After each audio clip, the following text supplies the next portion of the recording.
I wanted to come on here and talk about an element of my life that I have not yet spoken about. I've spoken about my diabetes, being diagnosed, etc.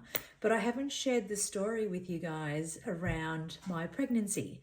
And as you all know, I'm a single mother to twin boys who are now 13, but I've never shared the story around how that all came about. 32 and the mother instinct came knocking.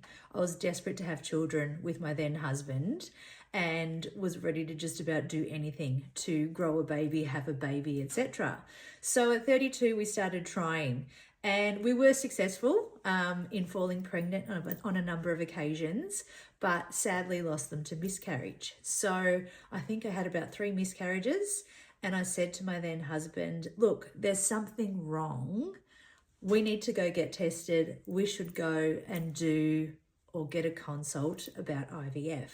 After lots of pleading with him, because again, like I said to you, I was so desperate to have a child, we eventually went on our journey and met with Dr. Burmeister, who is like apparently the baby whisperer, and Lord, is she. So we had our first consult. She said, you guys are young enough. I was now 34, so we'd been trying for 2 years. Don't see it being a problem. Booked me in for an egg retrieval and off I went, started my journey on all the hormones. So the daily injections, the hormones to grow eggs and eventually have them taken out so that they could be fertilized, implanted. And I thought, great. It's science. Surely this is going to work. There's really no excuse. When it comes to science and the mathematics of it all, it'll work out fine. So the hormone treatments were happening, like I said, daily injections, the grind of your hormones up and down, round and round. You don't know your asshole from your elbow, basically. But we got there, went in for my first egg retrieval, retrieved 17 eggs, which was amazing and I was really happy with. And then the journey of having them sit it out for 7 days to see if the fertilization was successful and if they survived. Fertilization of 8 eggs were successful, so we were over the moon. And next step was to go in and have them implanted. So went in for my transfer. You know, as you do, you're so hopeful. You're like, this is going to work. It's science. We've fallen pregnant before. Hopefully this one sticks. So 1 egg was transferred and off we went. To wait a duration of time where you go back after a certain amount of days, have a blood test and it confirms your pregnancy or not. However, me being so impatient, I decided to take a pregnancy test at home and straight away it came up as pregnant and I was over the moon. So happy. Yes, we're about to start our journey of having a family and a baby and I can push a pram and, you know, love this child with everything, and off we went. Blood test confirmed that I was pregnant. So again, just, you know, thrilled at the notion.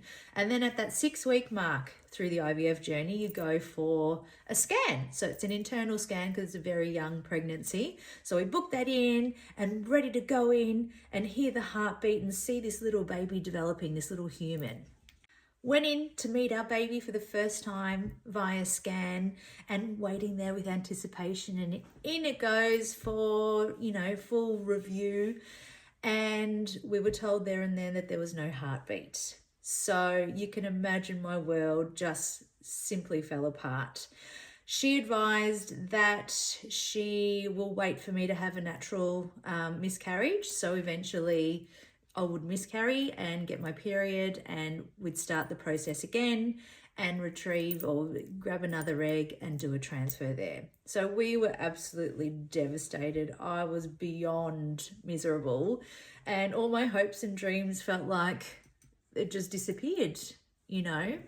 But I said to my husband, this is nonsensical. There's something wrong. And always when you say women's intuition, you know, and you need to follow your gut. So I went back to her and I said, no, you need to test us further, both my then husband and myself, because it's not marrying up for me. I have had the miscarriages. We've taken out these eggs. It's science. It should have worked. We transferred at the right time. There's something wrong and I want testing. And she basically, like, legitimately rolled her eyes at me, like, okay.